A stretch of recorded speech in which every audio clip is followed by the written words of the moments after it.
Queridos colegas, saludos desde Žižkov. Este es el segundo vídeo para la misma Přenáška que había programado hacer sobre Unamuno y Azorín.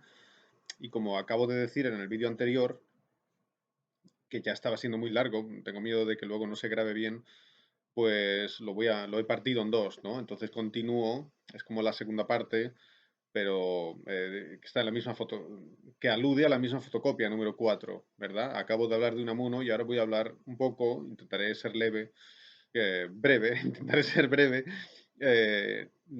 sobre Azorín, que se llamaba José Martínez Ruiz. Este escritor se llamaba en realidad José Martínez Ruiz y él escribía desde cierta época, empezó a firmar sus obras como Azorín. Azorín. Y Azorín es como se llama también su personaje. Es decir, que él, cuando escribía, él escribía unas obras muy autobiográficas, ¿no? Y entonces, en vez de ponerle al personaje el nombre suyo, José Martínez Ruiz, pues el personaje se llamaba Azorín. Entonces él empezó luego ya a firmar con Azorín, ¿vale? Así que Azorín, como si fuera Azor pequeño, Azorín. Y este es un autor muy interesante y es uno de los novelistas más interesantes de la generación del 98. Él empezó como periodista. Cuando era muy joven, él escribía en periódicos, luego tuvo problemas de política y cosas así, ¿no? Pero él empezó como periodista. Y siendo muy joven, escribe su primera novela que se llama La voluntad. Muy fácil de recordar.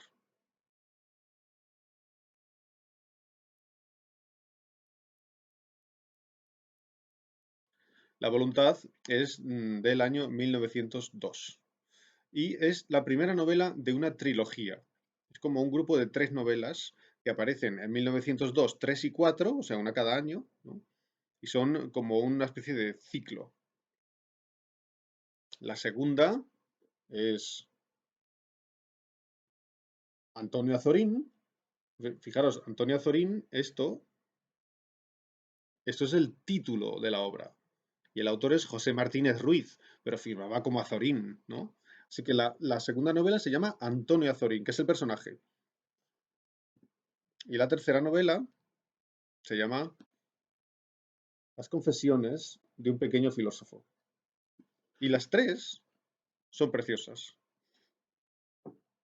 son fantásticas. Pero la más fantástica de las fantásticas es la primera. Y en realidad es la mejor obra de Azorín.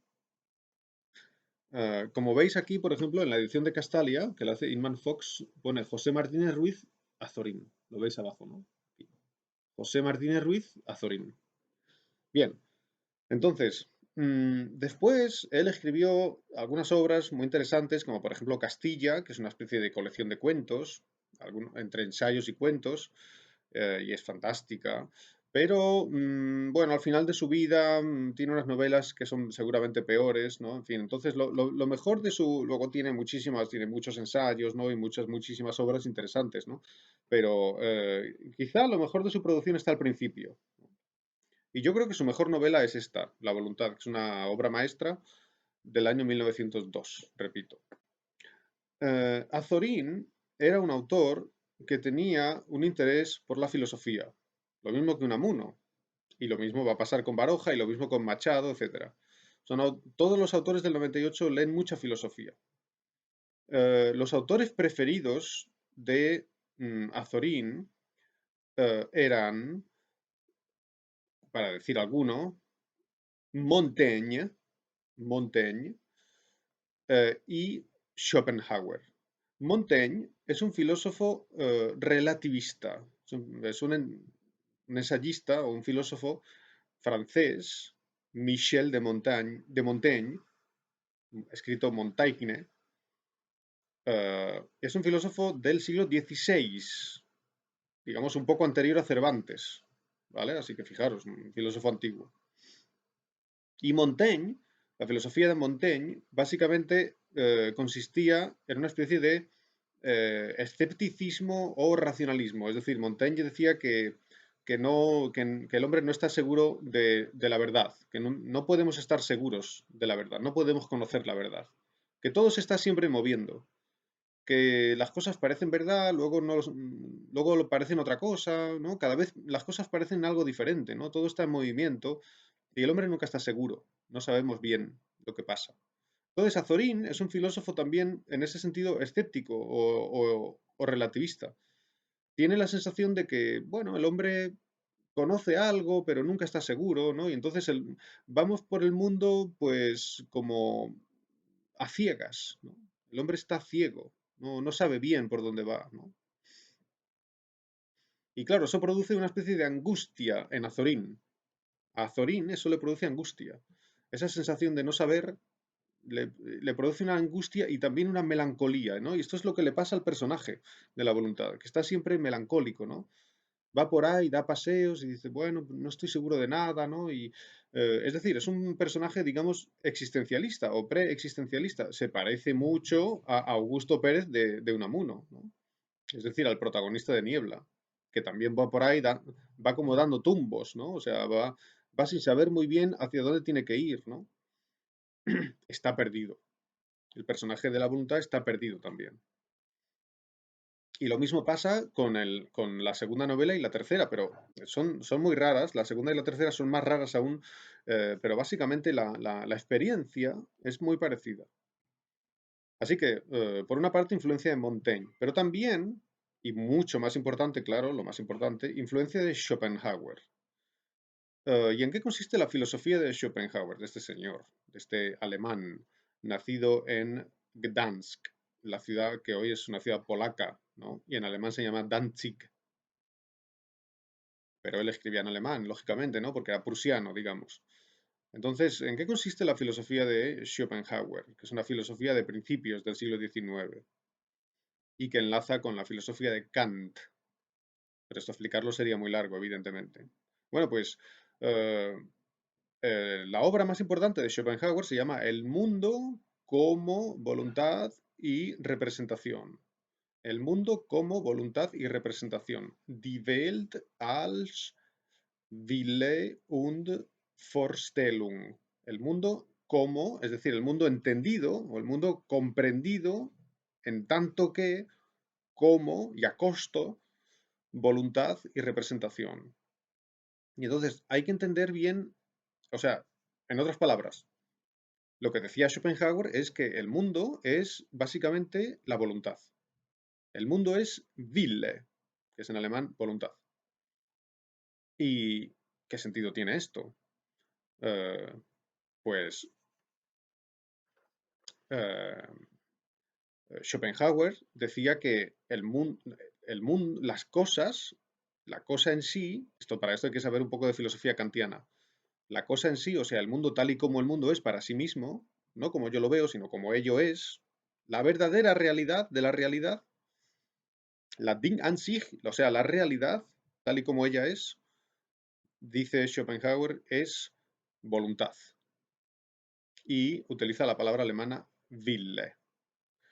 Pero, cuidado, no se puede interpretar este concepto de voluntad, en Schopenhauer, como, digamos, lo que uno quiere, que es como normalmente pensamos en la idea de voluntad, ¿entendéis? ¿Qué es voluntad? Bueno, pues mi voluntad es que yo quiero ir de viaje a la playa, ¿no? Por ejemplo. Es lo que yo quiero eso, es mi voluntad.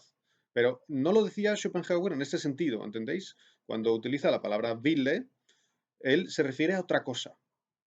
Entonces, hay que tener cuidado. Eh, para Schopenhauer, una cosa es Wille, que es voluntad, y otra cosa es Willkür. Wille en filosofía, ¿me entendéis? En la filosofía de Schopenhauer, cuando se traduce al checo, se traduce Wille, se traduce como Wille. Pero Wille en el lenguaje normal es "ja chci nieco", ¿no? Eso es Wille, pero cuidado, ¿eh? En terminología filosófica, Wille es Wille, y en español, voluntad. Y Willkür en checo es Svévole, y en español, albedrío. Y hay que diferenciar claramente entre estos conceptos. Wille es una fuerza que mueve las cosas hacia algún sitio. Es decir, una fuerza que empuja al hombre y a las cosas también en un movimiento que es como que están, digamos, dirigiéndose a algún sitio y van hacia un punto, quieren algo, ¿no? Se dirigen a algo, las cosas son la voluntad, ¿no? Por ejemplo, las estrellas se mueven. ¿Y por qué se mueven? Pues hay una fuerza que hace que se muevan, ¿no? Y los estudiantes que quieren, pues van a la facultad porque quieren tener un título, ¿no? Eso es vile. Es una fuerza que les empuja. Hay una fuerza que empuja a las estrellas a moverse. Y hay una fuerza que empuja a la gravedad a caer, la manzana cae, ¿no? Eso es vile. Y el estudiante quiere tener un título, eso es vile. Y todo esto es como algo que te empuja, ¿no? Algo que te hace que persigas un objetivo. Todo el mundo persigue un objetivo, ¿no? Todo el mundo persigue algo, todo el mundo está en movimiento hacia algún sitio. Y todo eso es vile. Y tú te comes un bocadillo y entonces lo digieres, Travis. Pero tú no dices Yaxi Travit, Travis. Niñito jako Yaxi, ¿entendéis? No es una cosa que se hace porque se quiere, sino que el cuerpo funciona solo, ¿no? El cuerpo tiene su propia fuerza, su propio movimiento. La sangre circula. La sangre circula. ¿Por qué circula la sangre? ¿Porque quieres? Es decir, tú dices, oye, quiero ahora que circule la sangre. No, circula sola. Pero eso es vile, según Schopenhauer, ¿entendéis? Esa fuerza que mueve el universo, una fuerza que mueve todo el universo, eso es la voluntad de Schopenhauer. Y es una fuerza ciega. Es decir, no está ahí porque tú lo quieres de verdad, como en un acto consciente, sino que funciona automáticamente. Cuando decimos yo quiero hacer algo y por eso lo hago, eso es vilkuo o svevole o albedrío, ¿entendéis? Pero eso no es vile. Vile, repito, es una fuerza ciega que mueve las cosas. Claro, entonces alguien puede decir, no, pero yo voy a la facultad porque quiero, ¿no? Me levanto por la mañana y quiero. Sí, pero según Schopenhauer, lo que pasa es que hay una Wille que nos empuja, digamos, a conseguir cosas, a conseguir objetivos. Y no nos damos cuenta de que es una fuerza que nos obliga, que nos está obligando de alguna manera. Porque es posible que hay una persona que va a la facultad y dice, yo es que quiero ir a la facultad, y otro va al trabajo, ¿no? Y dice, yo prefiero trabajar, ¿no? Pero siempre hay una fuerza que empuja al hombre a algo, ¿no? Lo que no hace una persona es quedarse tranquila en su casa así y no hacer nada. Eso no lo hace nadie. Todo el mundo va a algún sitio. Todo el mundo quiere algo. Todo el mundo busca algo e intenta conseguir algo. Y cuando lo tiene, ¿qué pasa? Que ya no sirve. Hay que conseguir otra cosa. Esa fuerza que te empuja siempre a objetivos nuevos, eso es Wille. Es una especie de, repito, es una fuerza ciega que te empuja sin sentido, según Schopenhauer. Que te empuja sin sentido porque cuando, ¿qué quiere el estudiante? El estudiante quiere tener un título, ¿no? Quiere aprender mucho y tener un título de la universidad. Y cuando lo tiene, pues ya no le sirve. Entonces quiere otra cosa, quiere tener un trabajo, y luego una familia, y luego un chalet, y luego un coche. Siempre quieres algo, esa fuerza que te empuja a nuevos deseos, nuevos, nuevos, nuevos, siempre nuevos deseos, pero ninguno sirve porque ninguno te da la satisfacción completa, porque siempre necesitas uno nuevo, eso es vile. Es decir, una fuerza que empuja al hombre lo mismo que la fuerza de gravedad empuja a la manzana, por ejemplo. Y repito, esa fuerza es una fuerza ciega que parece que va hacia algún sitio, pero no va hacia ningún sitio. Es decir, no hay ziel, no hay objetivo. Parece que hay un objetivo, pero en el fondo no hay un objetivo, solo hay movimiento. Un movimiento que no tiene sentido. Y eso es el mundo para Schopenhauer. Y lo único que queda en ese movimiento continuamente desplazándose hacia otro sitio, lo único que queda, según Schopenhauer, es dolor, la muerte y el dolor. Es decir, el hombre sufre. El hombre sufre, el hombre sufre porque tiene deseos que quiere satisfacer, pero cuando los satisface, ya necesita otros, ¿no? Es como la persona, yo qué sé, alguien quiere un coche y se compra Skodovku, ¿no? Y cuando tiene Skodovka ya no le sirve y quiere un Mercedes, ¿no? Pero si tiene un Mercedes, le gustaría tener un Ferrari, ¿no? Y lo digo yo que odio los coches, ¿eh? Pero ¿me entendéis? Siempre hace falta algo nuevo, ¿no? Nadie está contento con lo que tiene. Es una fuerza que te empuja y nunca, nunca, nunca te satisface. Siempre tienes la sensación de que falta algo. Esa sensación es una sensación de dolor. Luego a lo mejor ya te pones malo y te mueres, ¿no? Y entonces solo queda el dolor, ¿no? Entonces es un movimiento absurdo del cosmos, según Schopenhauer. Bueno, pues esa filosofía está clarísimamente en la novela que se titula La voluntad. La novela se titula La voluntad. Y esto, voluntad, es vile. Y no es que lo diga yo porque estoy interpretando la novela y estoy loco, sino que lo dice él, o sea, quiero decir, él cita a Schopenhauer en la novela.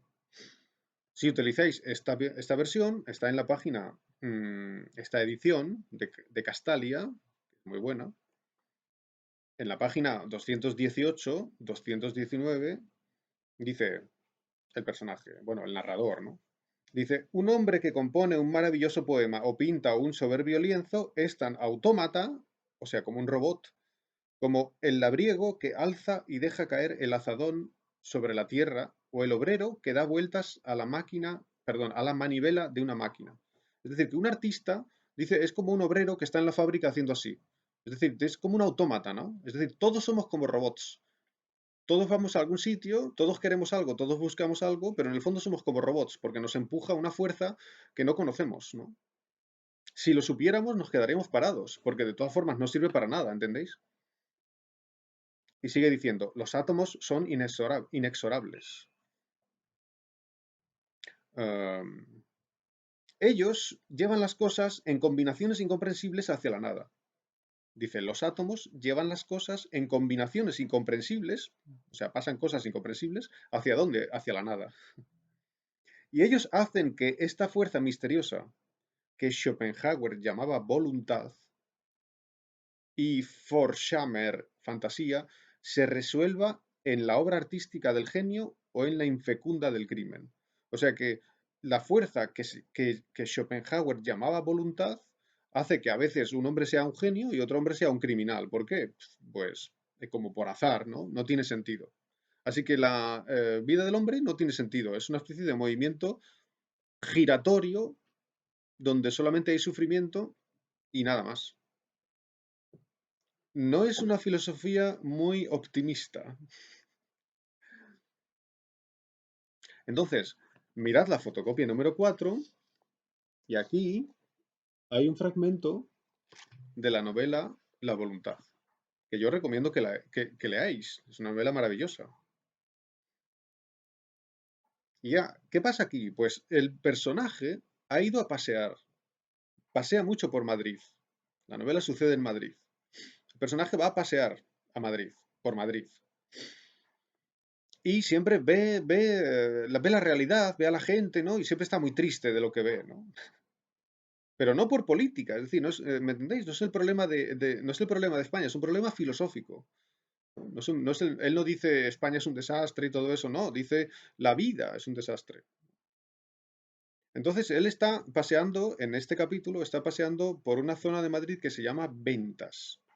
Y se llamaba Ventas porque ahí más o menos acababa Madrid y había ventas. Y ventas significa algo así como hóspoda, ¿no? ¿Entendéis? O sea, eran unos edificios donde se podía comer, eran unos restaurantes, ¿entendéis?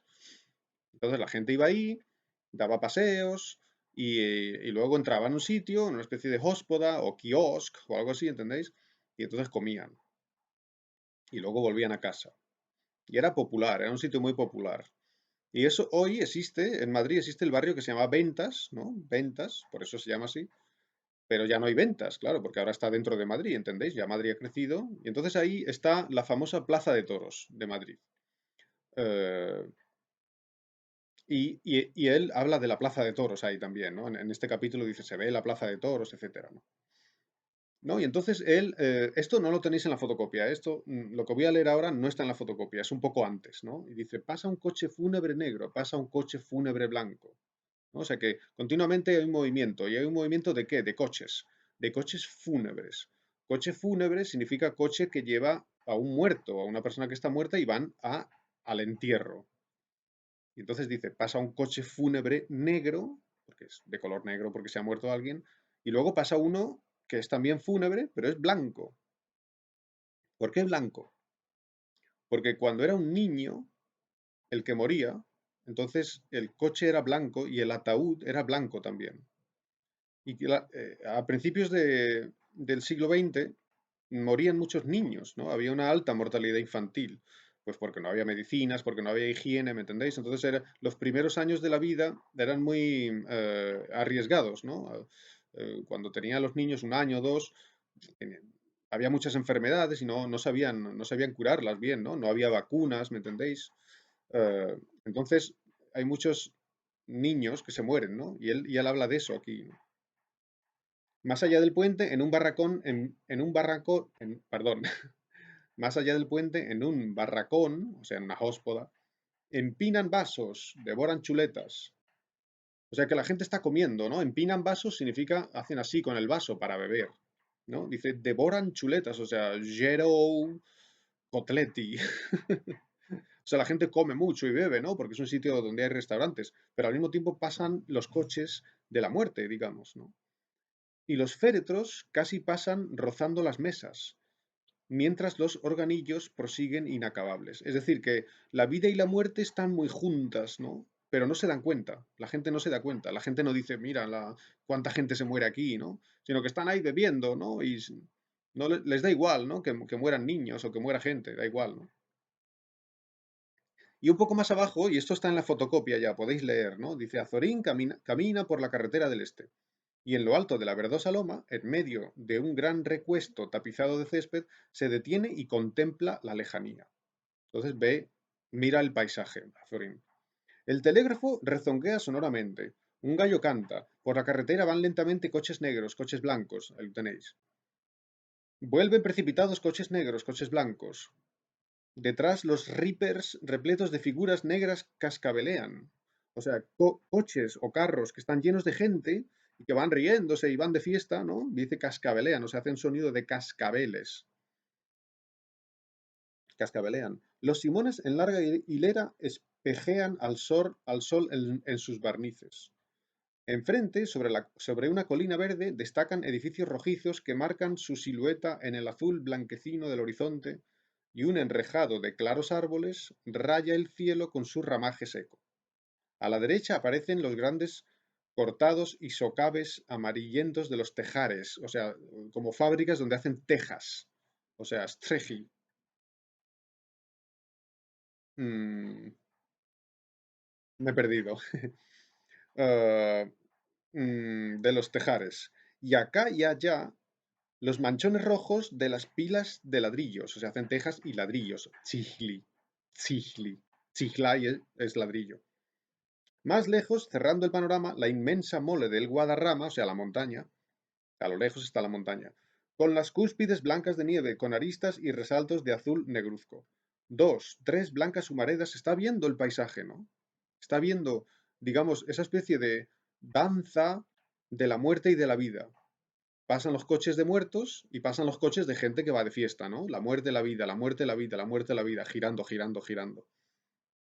Y es muy bueno. Estas páginas son fantásticas porque tienen ese ritmo como de una y otra vez, pasan coches negros, pasan coches blancos. Y por eso se dice que es una especie de danza de la muerte. Dos, tres blancas humaredas se disuelven en la lejanía suavemente. Por la carretera pasan coches y coches, los cocheros gritan, veis el movimiento, ¿no? Pasan coches y coches, y coches y coches, ¿no? Hay un movimiento así, ¿no? Tiene mucho ritmo, ¿no? Es una especie de prosa lírica. Los cocheros gritan, ya, ya, el aire en grandes ráfagas trae las notas de los organillos, cacareos de gallos, ladridos. Cerca un rebaño pasta en el césped. Las ovejas balan. Se oye, o sea, las ovejas, ¿cómo se dice? Buchi, no, todavía es grava, ¿no? Así. Bechi, ¿no? Las ovejas balan. Se oye el silbido largo, ondulante, de una locomotora. Fijaros todos los sonidos que hay en la escena. La oveja hace be, luego el silbido de la locomotora, pi, el tren, ¿no? Y de cuando en cuando, incesantemente, llega el ruido lejano de 4 o 6 detonaciones. Y atención, Y Azorín, cansado de sus 10 años de Madrid, hastiado, o sea, harto, aburrido, de periódicos y de libros, piensa en esta danza frenética e inútil de vivos y de muertos. Esto es la voluntad. Este movimiento inútil, no sirve para nada, de vida y muerte. Vida y muerte, vida y muerte, vida y muerte. ¿Para qué? Para nada. Es una danza frenética. Frenética significa muy loca, pero no sirve para nada. Y regresa por la carretera lentamente. Entonces el tío regresa a Madrid. Y fijaros el final, lo último, que está después de las estrellitas. Y ya en Madrid, rendido, anonadado, anonadado es como Snicheni, rendido, anonadado, que tiene la palabra anonadado, tiene la palabra nada, ¿no? Anonadado, ¿vale? Lo mismo que Snicheni. Anonadado, postrado de la emoción tremenda, de esta pesadilla de la lujuria, el dolor y la muerte, Azorín piensa un momento en la dolorosa, inútil y estúpida evolución de los mundos hacia la nada. Y esto es Schopenhauer.